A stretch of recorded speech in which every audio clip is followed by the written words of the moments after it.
Hello, everyone. Welcome to today's webinar, China's 5G Applications Progress in Key Industries.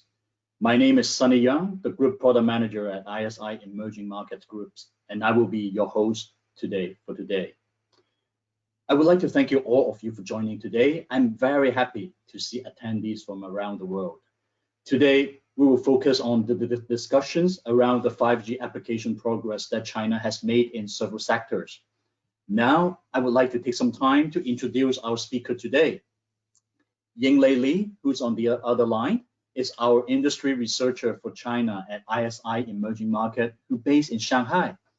She has abundant industry research experience. She actually co-authored this 5G report with Mr. Tan Yifei, who once worked as an editorial board member of China's local financial information provider. It's called 21st Century Business Herald. And he has also had a lot of consulting and research experience that provided to large institutions in China. So maybe we can move on to the next slide. Before we get started, I think to some of you who may not familiar with what we do at ISI Emerging Market Groups, we have been in the business for providing information on emerging markets for over 25 years.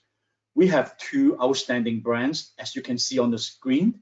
CDIC Data provides macro data on more than 200 economies, while EMIS focus on providing company, industry, and country researchers.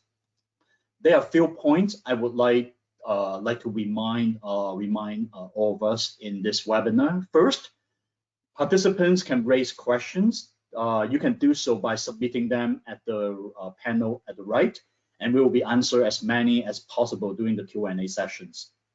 And we also have uploaded this web presentations of the handout, which is just above the question panel. You can download at any time.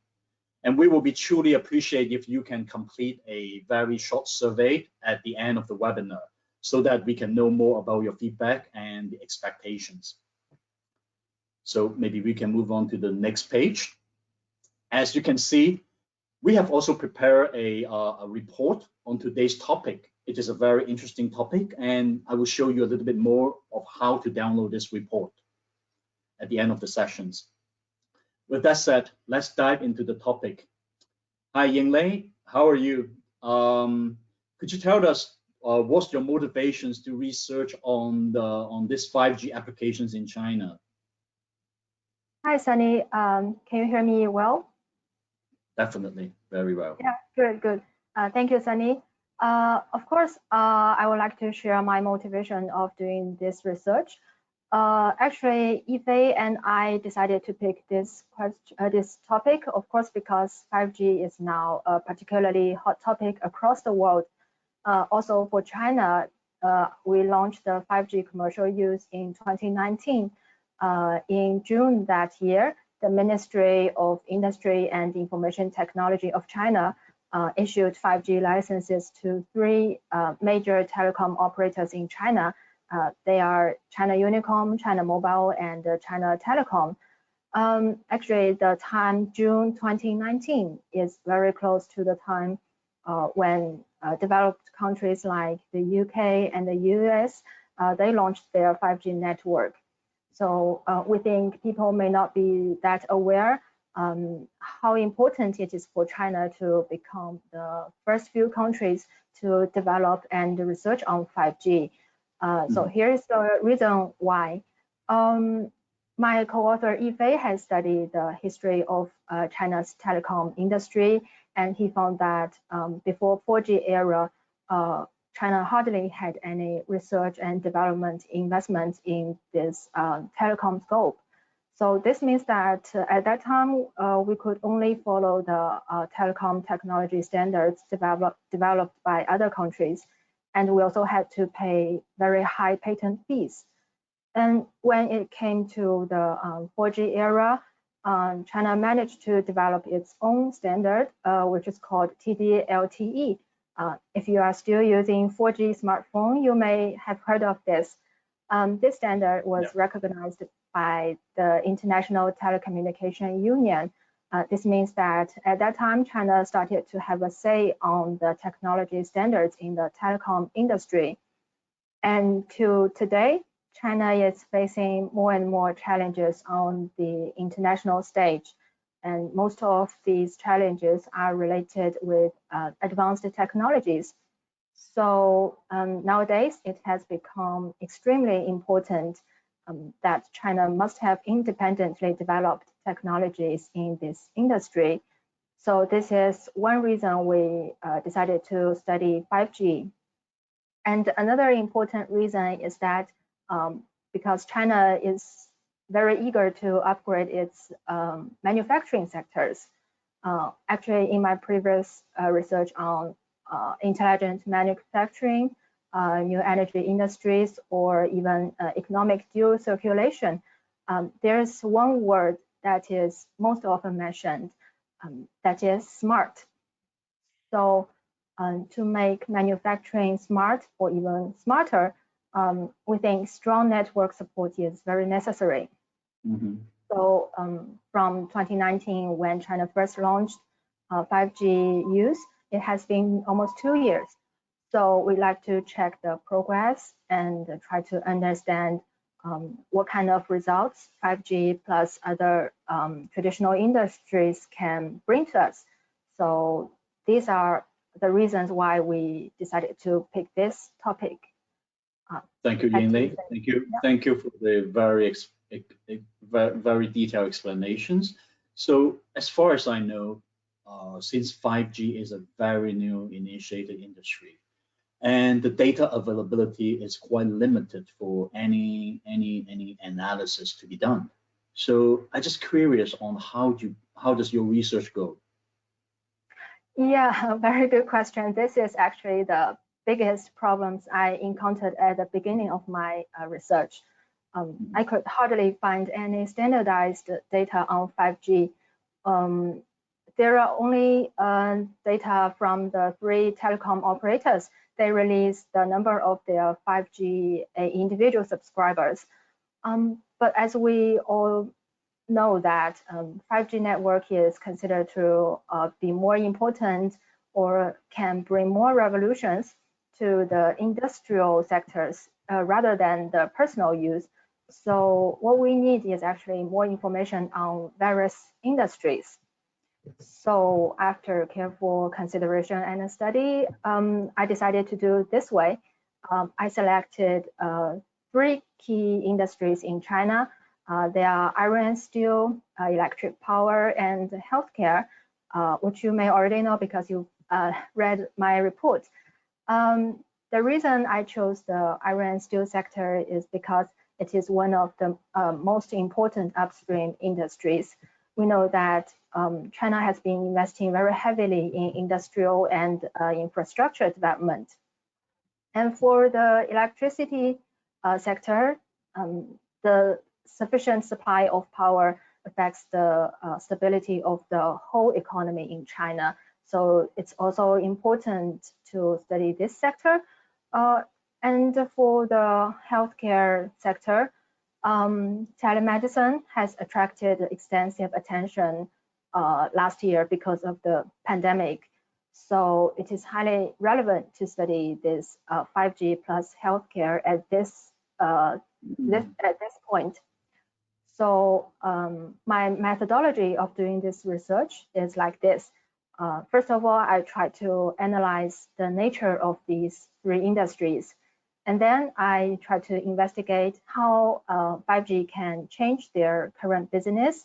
And afterwards, I also picked some cases. They are all successful, very pioneer cases in applying 5G to these industries. And then afterwards, based on all these analysis, I try to determine the difficulty, certainty, and speed of rolling out 5G upgrade on a large scale in all these industries. On a separate note, I want to encourage you to take a look at my report afterwards because there are quite a few details on these cases and the analysis of governmental policies. I don't have time to share all of them to you at this webinar. So encourage you to take a look at the report. Sorry, I'm a bit off topic just now, but overall, this is my research methodology to the 5G report. It's fine. It's fine, Ying-Lei. Thanks for sharing. And I appreciate that you mentioned that your research will be focused on primarily on 3 industries, and you will walk us through today, hopefully. So maybe I should change a little bit to focus on the first industry that you are going to talk about today, which is the iron and steel industry. So as per the screen that audiences could see right now, I think that we have seen some China steel product output export, right? And it shows that China produces actually more steel products year after year, and a large portions of the output are consumed domestically. So how will 5G affect this industry pillar in China? Could you walk us through in more details? Yeah, of course. As you just said, China has been consuming more and more iron and steel domestically. So it shows its pillar role in China's economy. But to answer your question of how 5G will affect this industry, I need to start with a brief introduction of the steel making process. This may be a bit technical, but you don't need to understand at all. Actually, when we talk about the process of steel making, there are 2 major routes across the world. One is called BF-BOF.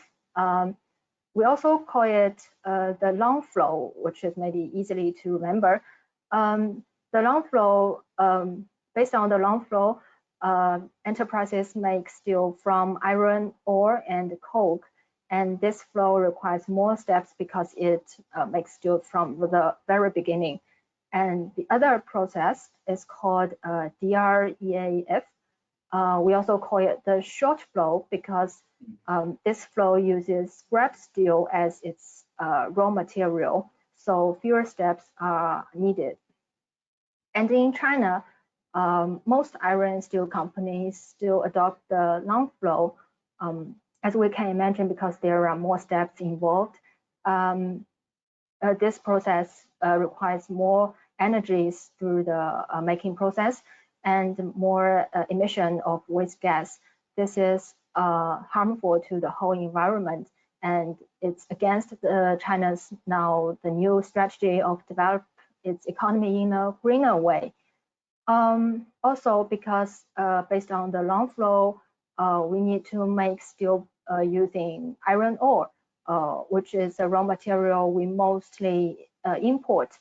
And we know that this year the prices of iron ore has risen a lot, and maybe in the past month it has dropped severely. So the fluctuating prices would put iron steel companies at risks. Then, since the short flow is considered more environmentally friendly and also can protect China from the price risks of iron ore, so why don't China convert to the short flow? In fact, the Chinese government and Chinese companies have been doing so, but there's one serious difficulty in China, that is there's currently no quality monitoring system for scrap steel in China. This means that it is hard for steelmaking companies to efficiently inspect the quality of scrap steel they buy. Now in China, it's still done manually to inspect the quality of scrap steel and grade them or transport them. So now we can talk about 5G. What can 5G do to this problem? We know that 5G can support high resolution video, and it can also support instant remote control. So nowadays there are several steelmaking companies. They have already developed this smart system for grading and transporting scrap steel. So they have increased the efficiency of collecting, selecting, and transport scrap steel to a large extent. Also, if we talk back to the refining process of steel making, 5G can also improve the efficiency of the whole process, no matter it is the short flow or the long flow, because currently workers need to have control over the parameters, the temperatures, the additions of materials in the steelmaking furnaces. And since at this stage they cannot see the inside of the furnaces, or they can neither collect the data inside the furnaces, so their control, their movement are all based on their estimates or experience. This will harm the quality of the outcome product. But if we use 5G network and also install some sensors into the furnaces, then we can have real-time replies, real-time responses of data inside the furnaces, and then workers or even computers can take control of the whole process and increase the quality of the products. Also, this is a beneficial factor for companies to develop new type of steel products. So this is what I think 5G can do to the industrial, this iron and steel industry. Yeah, thank you. I think this is a very detailed illustrations of how 5G can actually enhance the workflow to increase the efficiencies within the iron and steel industries. And if you imagine that if I were working in the production line, I think I might be monitored 24/7 using the 5G technologies by my boss. So do you foresee any difficulties for iron and steel enterprises to really adopt this 5G upgrade? I mean, in a practical sense. Mm-hmm. In general, I don't think applying 5G in the iron and steel industry on a large scale would be too difficult, because 5G aims to improve the production efficiency of this industry, and it won't greatly change the industry's original production model. This is one reason, and other reasons are that the iron steel industry in China has been more and more concentrated, because government in previous few years have been encouraging the capacity reduction and industry level consolidation. So now the production capacity are concentrated in several major companies. Also, no matter it's big companies or small companies in the iron steel sector, the technological process across the whole industry are homogeneous. So the concentration of this industry and homogeneous technology are the two supportive factors to widely spread new technology. Also, another good news is that to make steel making process smarter, companies only need to have 5G network within its factory. So a nationwide upgrade to 5G is not necessary. Therefore, I believe we don't need to wait for too long to see 5G being integrated into iron and steel making process on a large scale. However, there may still be some challenges. One of them could be that iron and steel enterprises need to invest a lot in equipment upgrades. This will become their financial burden. Another challenge is that when adopting 5G or smarter manufacturing process, staff needs to be better trained. So for this industry, which has been labor intensive, it needs to transfer into an intelligence intensive model. This could be a difficulty for the iron steel industry. This is what I think of the difficulties for the industry.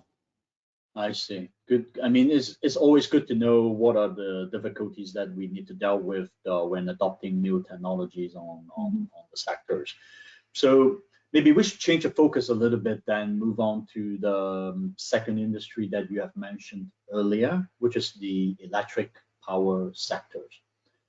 Again, I pointed to the CEIC data, which is my specialties, which shows that the total investment in power engineering constructions in China China had invested more in power grids.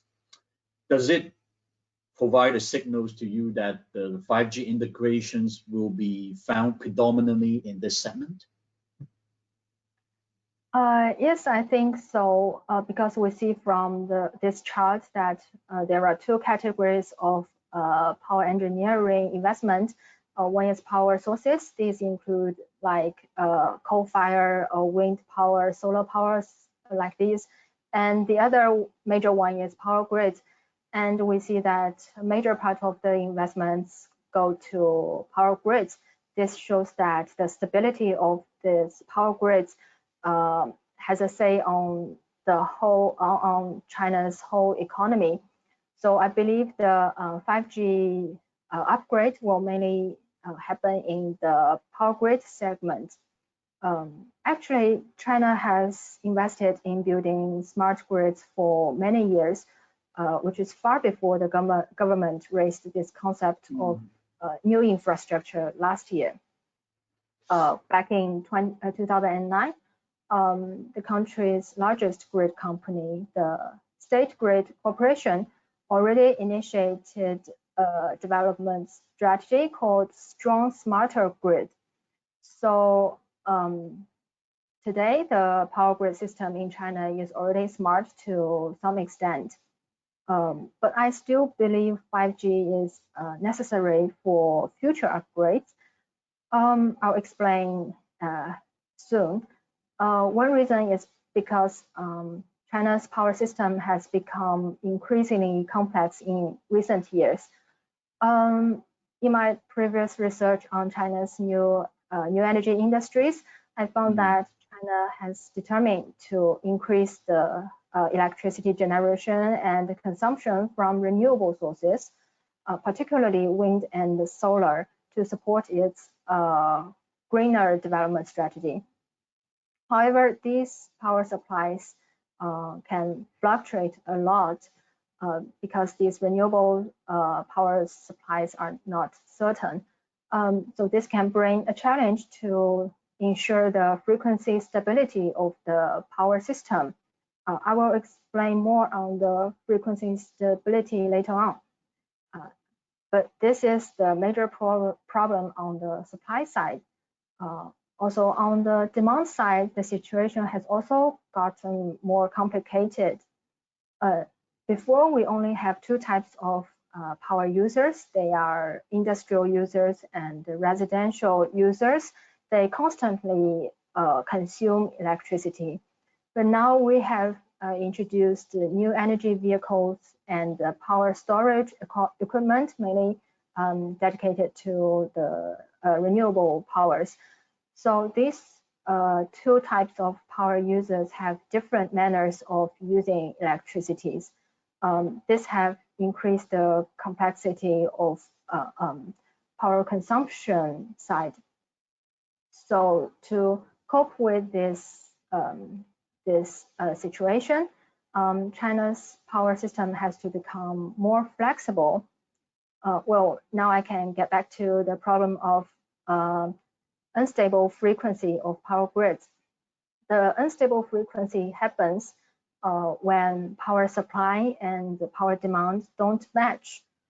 So for example, if power generation at the moment is lower than the power consumption, the power substations must take some actions to rebalance the frequency. Otherwise, there may be some default on the equipment or the blackout on the power user side.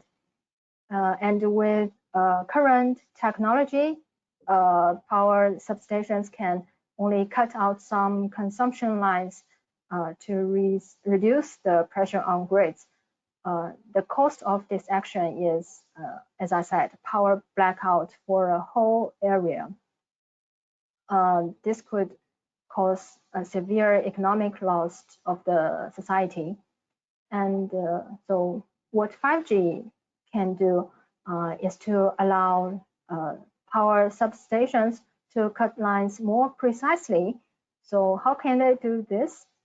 Actually, they can predetermine which devices on the consumption side they need continuously power supply, and which will be okay if they are temporarily cut off. As 5G network has this ultra low latency communication feature, such actions can be done within several milliseconds. This will help a lot to ensure the stability of the power system, and also there won't be huge influence on the normal operations of society. Besides this function, actually there's another one, another change I think 5G can bring to the power system, and which can be more interesting. That is the two-way communications between power users and the power distributors. Now we know that power distributors collect data from users. This is one-way communications. But the other way barely works because we don't have the capacity to transfer so large data between the two parties. But 5G can facilitate greater data throughput, and for this reason, it allows power users to know probably like information such as the prices of different power sources, such as the electricity prices from renewable energies can be cheaper, and the prices such as in an hour can be cheaper at the moment. Then power users can decide what kind of electricity they want to use. This will encourage people to decide their own manner of using power, and on another side helps the whole society to balance the power generation and power consumption. So this is what I think will happen in the power grid system. Very interesting perspective, and also realize that that 5G also helps with efficiency in increase in the power grid sectors. But think again, will the if in comparison, if I refer what you were saying in the steel sectors, will 5G upgrade also be as quick as like in the steel sector, which you have described a moment ago? Actually, I don't think it will be as fast as in the steel sector, because I just said for the steel sector to upgrade or to adopt 5G network, they only need some small-scale private network. But for power grid sector, it involves long-distance transmission line, and also for the second function I just described, like the two-way communications, we need to have all the participants in the power system connected to 5G. So we need a wider coverage of 5G network. This means we need to wait longer for the grid system to fully upgrade it. Also, because when we transfer the power grid system smarter, we need to install more sensors into this system. And also, after these sensors are installed, we need to collect the data and make sure that these data are standardized, and then make sure we have the capability to manage and analyze these data. These all have to be accomplished step by step. So I suppose 5G implementation in the power grid system would be slower, but there's one driving force, and one very strong driving force in this sector is the government push, because we know that the Chinese government wants to peak its carbon emission by 2030, to realize this goal, we have to use more renewable energies and also increase the efficiency of consuming power. So China has to upgrade its power system. So I think the government will keep releasing new guiding documents to push this upgrade system in power grid system. So I don't think we have to wait for too long. The 5G implementation in the power grid sector may be happening in a moderate pace. Mm-hmm. So I guess that this will be the power of central planning, right? Yeah. Mm-hmm. So fair enough. So I think that maybe I should change a little bit again on the topics. Let's say if we can move on to the third industry that you have mentioned, which is more like concerning to everyone like us in the individuals as a consumers, which is the healthcare industries. To me, this has rather substantial fundamental difference than the two industrial sectors that you mentioned before. It is a service sectors. How can I tie in the relevancies between 5G and healthcare? Tell us a little bit more. Well, when you talk about 5G and healthcare, I believe the first concept coming to your mind is remote healthcare, or we also call it telemedicine. This business model has been largely promoted during the pandemic period. And also you have shown some brand names of online medical platforms in China. Actually, all of these platforms have gained a very fast growth over the past years. Besides this attention caused by the pandemic, actually, because there is a huge gap between the medical resource supply in urban areas and in rural areas in China. So the Chinese government has been proposing to adopt telemedicine as a solution to balance the uneven resource supply.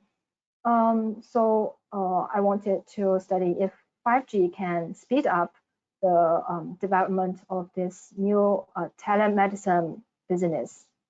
Right. And given that the growing trend of more Chinese consumers being connected to the 5G network with their 5G devices, how likely is it for healthcare sectors to adopt this 5G technology and expand in the segments that you just mentioned in the telemedicine sector? Well, when you say that more people are using 5G devices and they have faster connections, I also consider these factors when I investigated into this topic. My first thought is that since we have so many beneficial factors right now, 5G implementation in healthcare should be quick and should be easy. But after my research into look into more cases, I found that the true situation may be the opposite. 5G technology implementation in this sector may be very slow. Because if we look at the online medical platforms in China, such as these you show on the slides, they are all just platforms providing medical services such as online consultation, drug prescription, or online appointment or hospital visits. These are just very easy frontline services. They don't touch the core of medical services. When we talk about remote healthcare or remote treatment, in my understanding, it should be like a doctor based in Beijing can perform an operation for a patient located in Shanghai. This is true remote treatment in my idea. Such operation is of course doable because there are already several successful cases happened in China. But to do so, the two hospitals must be fully connected to 5G network. I mean, not only inside their institutions, but also all the connections between them. Also, the communication quality must be the best, because any latency between the communication would be very dangerous for patients. But the unfortunate reason is that currently the public hospitals in China, because they are not profit chasing, they usually don't have the funds to do equipment upgrades. So I think we have to wait long until all the hospitals get connected to 5G for telemedicine. This is one reason. The other reason is because telemedicine is a completely new business. It is very different from the traditional practice between doctors and patients. They can see each other in the traditional manner, but in the telemedicine, they can only communicate online, and we are not sure about how they will reflect to such new format and whether they can accept it. These are all unclear at the moment. And there's another reason why telemedicine is not so easy to promote.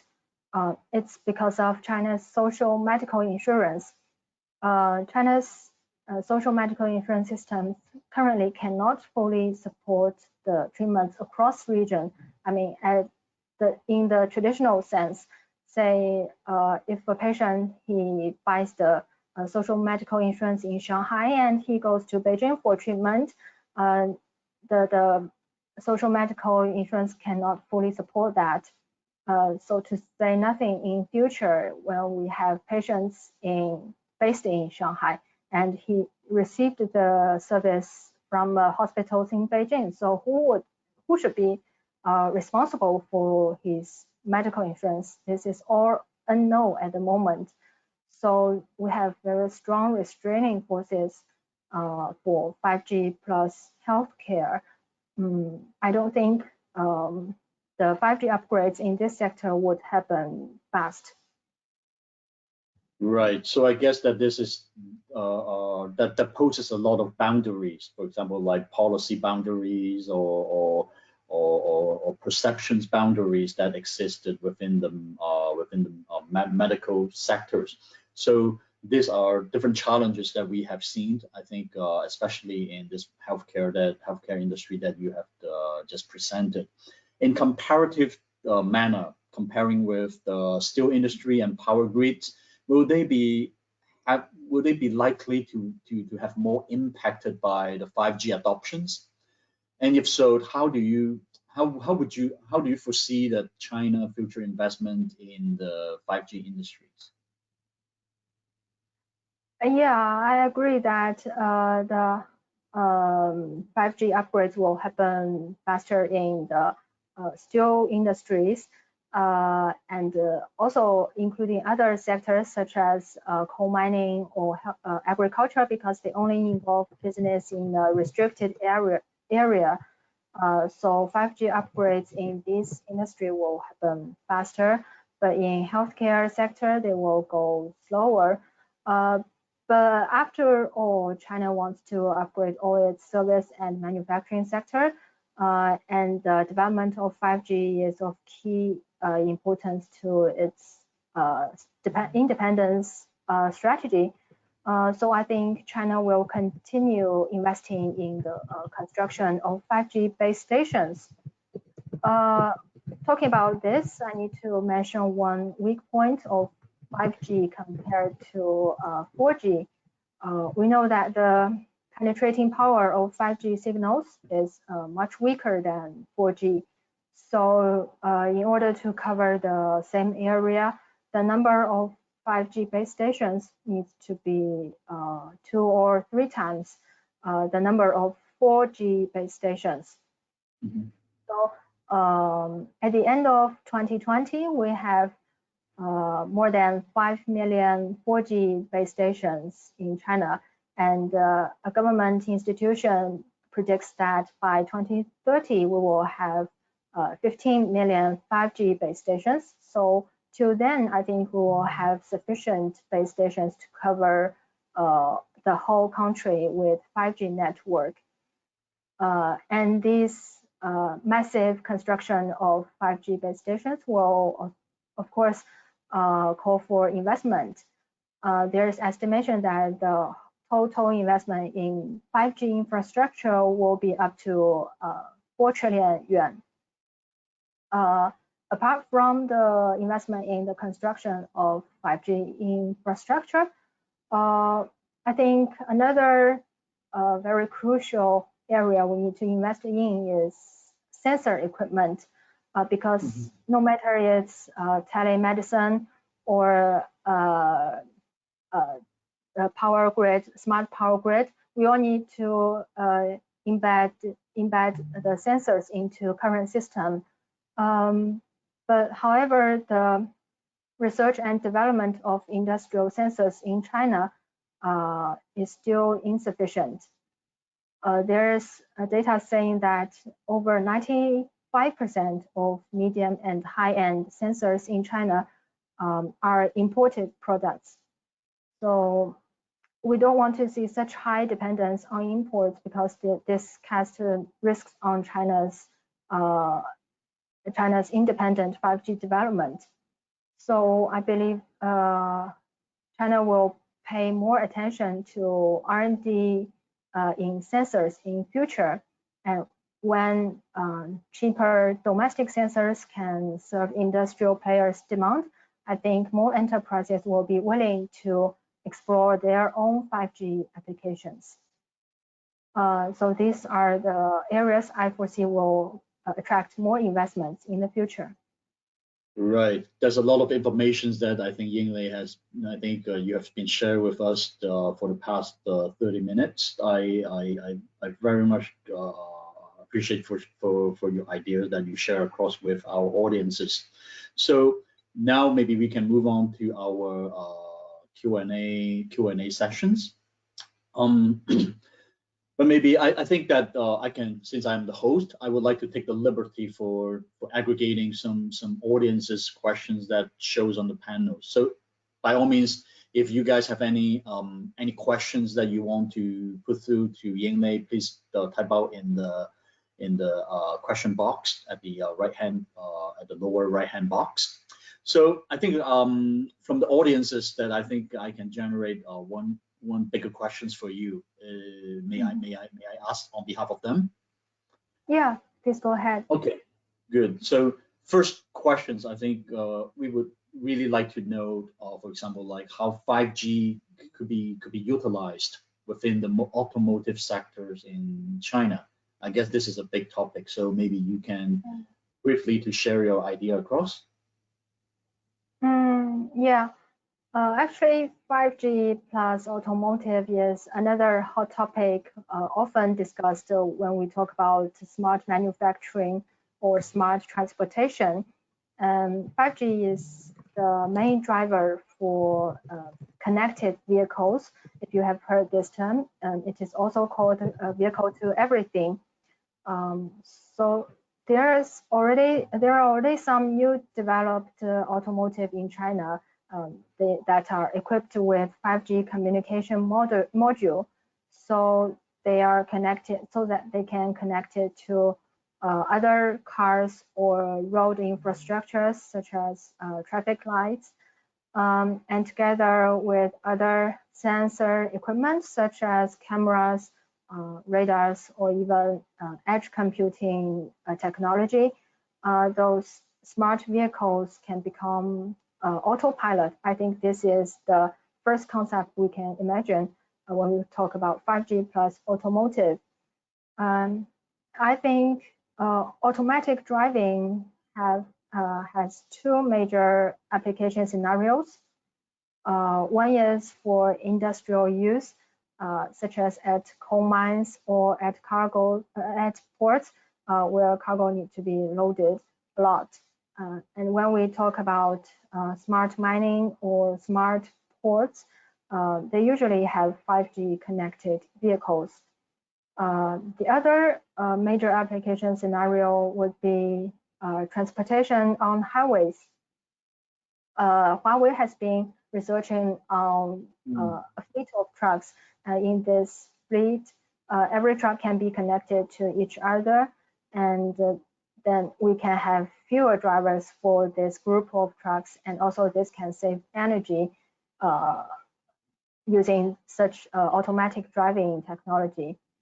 Actually, because I just mentioned Huawei, I also want to mention that there are more and more smartphone makers that want to engage in automotive sector. For example, Xiaomi is another player. They already announced that they will make cars by themselves. Huawei said they won't make cars by themselves, but they have already started to sell automotives. So I believe there will be deeper collaboration between 5G communication technology and traditional automaking industry. I hope this answered your question. Certainly, I think it had answered the core of the questions. And I saw some questions from the audience. May I raise to you? Yes, of course. Okay, so let us answer one more questions due to the time's sake. I think okay. Besides automotive, what other industries could be the beneficiaries from this 5G development? Yes. Besides the industries I just mentioned that will incorporate 5G technology, I think 5G infrastructure is another sector that will certainly benefit from this industry's development. To be more specific, I think there are several subsectors that will benefit, such as the new chemical material sector. Since 5G equipment consumes more energy and they generate more heat, we need other new chemical materials that perform better in terms of heat transfer. And when we talk about building 5G base stations, they are not necessarily to be new towers like when we build 4G base stations, because 5G modules are smaller in size. They can be attached to existing facilities such as buildings in cities, electricity poles, traffic lights, and so on. So new types of optical cables are needed. So the new chemical material sector is a beneficiary. Another subsector which could be niche, but I think will certainly benefit, it is camera producers. Because no matter it's telecom, telemedicine, or autopilot, machines must be equipped with cameras to observe the environment and collect data before they can make any decision. Also, we know that the transmission of high-resolution video is one strong advantage of 5G network, and it is considered the foundation of all other applications. So I think camera, as the frontline information collector, is highly likely to benefit from 5G development. I hope this answers your question, Sunny. Yes, you did. Thank you very much for the valuable insights and different perspectives for analyzing the China's 5G applications. And at this time, I think that I would like to thank all of you to participate into this webinar, and I hope that you will fill out a short survey at the end towards the end. And to those who are keen on reading the whole 5G report, if you are a subscribers of EMIS and CEIC, you can download it directly from our platforms. And for others, you can write to us through the email that you showed on the screen. Maybe I can ask to move on to the next slide.